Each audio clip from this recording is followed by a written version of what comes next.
Hello again and welcome to Money Matters. Our last two stock pickers didn't meet their target prices. That means two new challengers offer up some of their investment choices as they go head to head.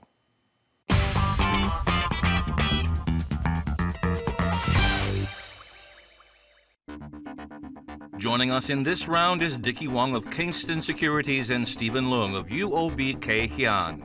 Dickie's first choice is HSI stalwart Ping An Insurance, stock code 2318, one of the most profitable financial conglomerates in mainland China, with operations in insurance, banks, and financial technology. Recently, it spun off the fintech arm Lufax, listing it in the U.S. Dickie says it'll unlock a lot of growth potential amid a rocky regulatory environment. Even though we can see more regulations, not only from the U.S. sanction, but also from the mainland government, will actually tightening those like fintech companies.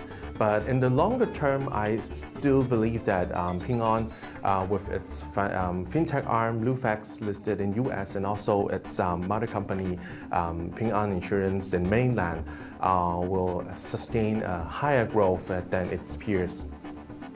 Dickie says whenever there is an outflow from new economy stocks, companies like Ping An tend to benefit. With a PE of 10 times, it's a cheaper option than some of its peers like AIA. Recently, Ping An, with others like those banks and insurance companies, they actually outperform the overall market. So I will see the tendency will go on because when we talk about its valuation, it's still relatively lower than its historical average. Mainland citizens have reached a level of wealth that makes buying insurance for both protection and investment one of the main elements in a portfolio. For this reason, Dickie thinks the stock holds more stability than riskier options, with one exception. If you're talking about the risk, I may see that for Lufax, its fintech arm listed in U.S. may face higher pressure from regulators in mainland. Because as we can see, recently the Chinese government introduced a lot of regulations to all the fintech companies and also some of the internet services related companies for monopoly, and also more regulations on the financial service arm. There's also the chance that any Chinese company may be added to the U.S. entities list, currently making life difficult for dozens of companies in the dying days of the Trump administration. Dickie sets a target price of $101 and a stop loss of 85. Dickie's second choice is decidedly more techish in complexion, smart tone and appliance maker Xiaomi, stock code 1810. The company makes mobiles and practically every household item you could ever require, usually in the affordable price range. Investors might be able to pick it up at a discount. After the placement, I think this is perfect reason for an investor to lock up the profit or for its share price to pull back. But I think for a longer term investment perspective, this is definitely a good point to buy this share again after the placement. Dickie says Chinese mobile telephone makers have a comparative edge over peers in the U.S. or in South Korea. They sell their products at a lower price band. The company's future expansion looks promising too. Its export market is also promising, and actually they're now one of the largest cell phone manufacturer in India and even some of the countries in Southeast Asia and also in South America. But does the company face any risks going forward in an extremely competitive market? The increasing tension between China and India will remain one of its key risks for Xiaomi, because as we have all known, Xiaomi is one of the top exporter to India market, because it's already the top of all the cell phone manufacturer in India. So the increasing tension between two countries may remain some kind of risk. He sets a target price of $30 and a stop loss of 20. Stephen's first pick is a car maker on the cusp of a new era, Great Wall Motors, stock code 2333. The success of established electric vehicle makers and favorable government policy has pushed the stock prices for these companies 6 times higher or more. Stephen says it's time to find other counters who are ready to take up the EV trend. Great Wall is going to launch 5 new car models in the second half this year. One of them is from the battery EV. With the new platform, they are going to launch more and more car model in the next year. And we think that this momentum will drive the earning growth to around 80% in 2021. Such momentum will continue. The company has spent billions investing in 2 new factory platforms that will squeeze more efficiency out of the manufacturing process as it prepares to enter the EV market. With the stronger product pipelines in SUVs, pickup trucks, and also the EV, market has been already revising up their sales and earning forecasts. On the EV development, I think it's possible for the parent company to inject their battery manufacturing company in Great Wall. This is to ensure Great Wall will have the advanced battery technology for their EV development. There's the risk that if the pandemic flares up again on the mainland, that might eat into car sales, which have seen stronger than normal increases lately. Fourth quarter sales are expected to see increases for the 3-month period. Sales in November rose 7.8% to 2.1 million cars, led by SUVs and pickups. Wholesales of new energy vehicles, including electric autos, more than doubled to 169,000 units. Stephen sets a target price of $17.30 and a stop loss of $13.80. Stephen's second stock pick is the mainland down clothing maker Bosi Dung, stock code 3998. The stock is what he calls an old economy company, one that relies on good old-fashioned consumer spending on items that everyone needs every winter, warm clothing. It is a pure domestic consumption play, but it will benefit from the government's emphasis on consumption to drive the economic growth in China. Looking at the first half earnings figures just released a few days ago, it beats market expectation even during this low season. We see the revenue was up by 5%, but net profit jumped almost 42%. It is mainly because of the improvement in the profit margin. The driving force behind the unlikely high performance was the nearly 20% increase in the company branded Down in the first half. The company has a close relationship with online e-commerce platform Alibaba, where sales for its down jackets and clothing surged 76%. Sales on Singles Day increased a healthy 35%, and that's before winter weather started to really bite. The La Nina weather pattern expected this year could bring colder than expected weather, which is also the company's biggest risk. I think the risk is mainly on the weather. If the winter is much warmer than we expect, the sales will not grow at such a high pace. Stephen sets a target price of $3.80 and a stop loss of $2.95. We'll review Dickey and Stephen's choices next month to see who returns to go head-to-head.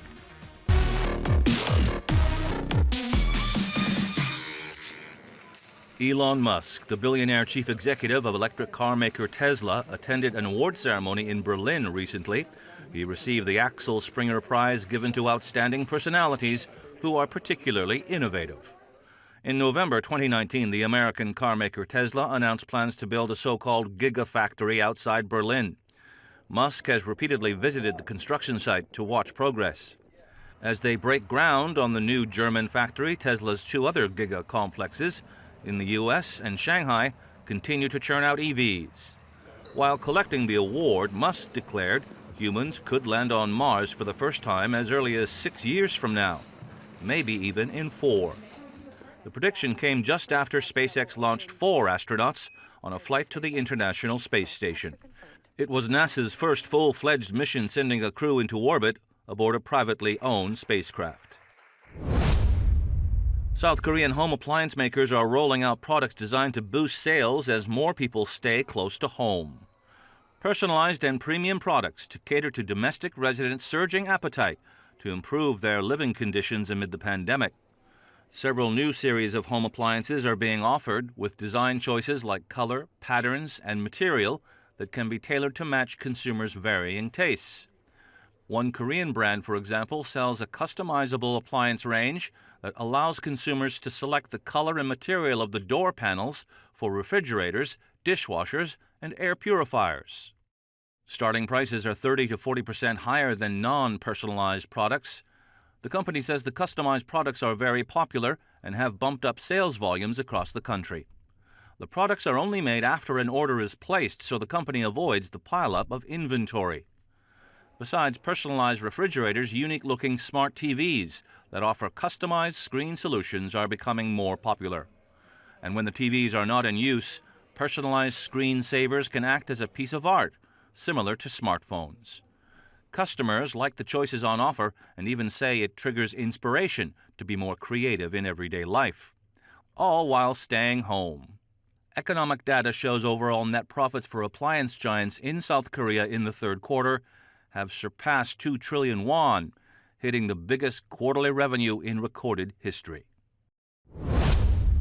Coming up on Money Matters, our flat inspectors tap their way through a newly built flat in Tolo Harbor.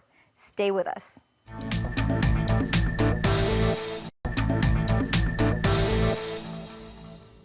Welcome back to Money Matters. A sea view is a luxury in an urban area, but such views can be had all over the outlying areas of Hong Kong. In this property episode, Alice Kahn brought our zealous team of flat inspectors to check the quality and design of a new flat in a project that sits on the Tolo Harbor waterfront. The project is located on the shore of a peninsula in Ma On Shan, Whitehead, next to the Country Park and Starfish Bay. Most of the flats face the waters of Tolo Harbor. Despite being close to nature, the project is also close to amenities. A shopping mall and the Wu Kai Sha MTR station is a 10-minute walk away. Parents have a choice of primary and international schools nearby. Built by a mainland developer, Country Garden, and a local developer, Wong On Properties, the development provides 547 apartments, ranging from 271 to over 3,000 square feet. The project also offers 13 houses, ranging from 3,100 to as large as 5,300 square feet. The project has facilities such as a clubhouse, a 59-meter swimming pool, and green areas. The flat our team will inspect is a 517 square feet, 2-bedroom apartment on a high floor in Block 3. The homeowner bought it in April last year for $8.24 million or $15,938 per square feet, below the market price in this area. With a view of the Tolo Harbor and Starfish Bay, will the quality of the interior impress our inspectors? Our new flat inspector, Travis Yun, examined the living room. He spotted some problems on the wall. You can see from here, have some scratches and also not flat enough for the proper wall. And also, the painting is not drying well. A little bit of cracks. He also found a more serious defect in a spot between the balcony and the living room. There's like a poor sealant application around here to the sliding door and also the wall. If you didn't lock the door and the rainwaters come in and form some kind of like watermarks around this area and may come down to the marble tiles and fall to the floor, will damage and become a bit soft. Apart from that, he found some rust in parts of the door frame and scratches on the handle of the sliding door. Then he tested the tile wall on the balcony. Yeah, that's pretty good. Travis tested to see if the balcony floor would allow water flow to the drain properly. Maybe just a little bit water trapped here. So maybe the gradient here can be moved up a bit and then can move to the floor drain. He checked the master bedroom and found hollows in the wall. along this line to here. It may be due to there's some thermal movement about the bricks works and also the concrete works. Well, and it may have a chance that the water can seep in. The paint or the plaster will be debonded. The flooring is in good shape, nice and even. But there is a defect on the cover of the utility platform. A gasket should block water getting into the flat, but Travis found it not properly installed. It's loose, so the water may be able to getting in when there's some kind of raining. If really become really serious, then they probably will have like a pond there. There are more serious issues in the smaller bedroom. When we see outside here, that's completely missed the whole part of ceiling. Then it will cause the water to seep in and cause the water coming out from the floor. No inspection is complete without a look at the drainage system. First, the toilet. Check. But there are some scratches on the countertop. The drainage system in the kitchen gets a pass too. All the doors work. For the quality of the whole flat, what does Travis think? Average, not satisfactory. For the workmanship, I feel like it's not very good compared to other residential buildings. For the layout and design, we brought in surveyor Raymond Chan to check it out. Raymond, can you suggest how to lay out the furniture in this living room? If we put the sofa in here, I think it provides a better view looking outside. So it may be a more desirable position for the sofa. If the sofa is here, he can put a small dining table in here next to the kitchen. But Raymond spotted a flaw in the design of the flooring in the open-plan kitchen. They are now making the timber floor. And with the sink in there, unavoidably, some water will be shed on the floor during the cooking time and washing time. And this can really deteriorate the wooden floor easily. For some developer, they will provide a strip of marble or tile floor surface around so that the water coming off the sink can be catch in there. Raymond checked the master bedroom. He said the layout wasn't very good. You can access the water platform with your wet clothes, but the space is a bit tight. If we measure, the total width of it is a little bit less than 2.3 meters. Usually, a bed with the frame, at least it will be about 2 meters. It's not that convenient. Under the law, the minimum height for a balcony balustrade is 1.1 meters. This one satisfies the legal requirement, but Raymond said it could be higher. It gives a height of about 1.1 and 25 millimeters. But if you consider that some people would like to put in timber flooring on the balcony floor, that may not be adequate for that additional thickness, because the outdoor timber flooring is usually about 40 millimeter to 50 millimeter thick. If you put in that type of timber flooring, then it will give the remaining height less than those required in the law. And that may cause a little bit potential danger. The full view may be temporary. There is a construction site in the front of the development that promises to spoil the view with more blocks of flat. We emailed Country Garden and asked the company about the flaws in the flat's construction and in its design. A company spokesperson said all the issues raised by our inspectors have been corrected.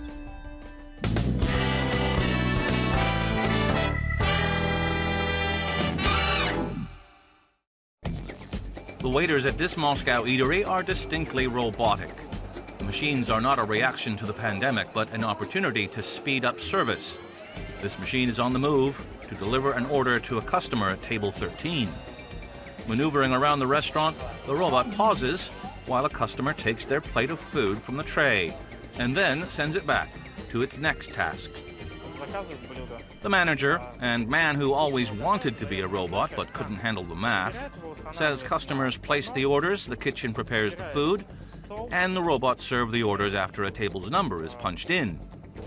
Once delivery is complete, the robot makes its way back to the starting point next to the kitchen. The robot can carry several trays and so can work on a number of orders at one time. "I only have 2 hands" really is true. It has 3 cameras, including 2 at the bottom. These can detect obstacles up to 15 meters away and trigger the robot to stop. The bad tip does the same with a human waiter. The machine is guided by tracking points. These 2 women think it's clever but miss the chance to flirt with the human waiters.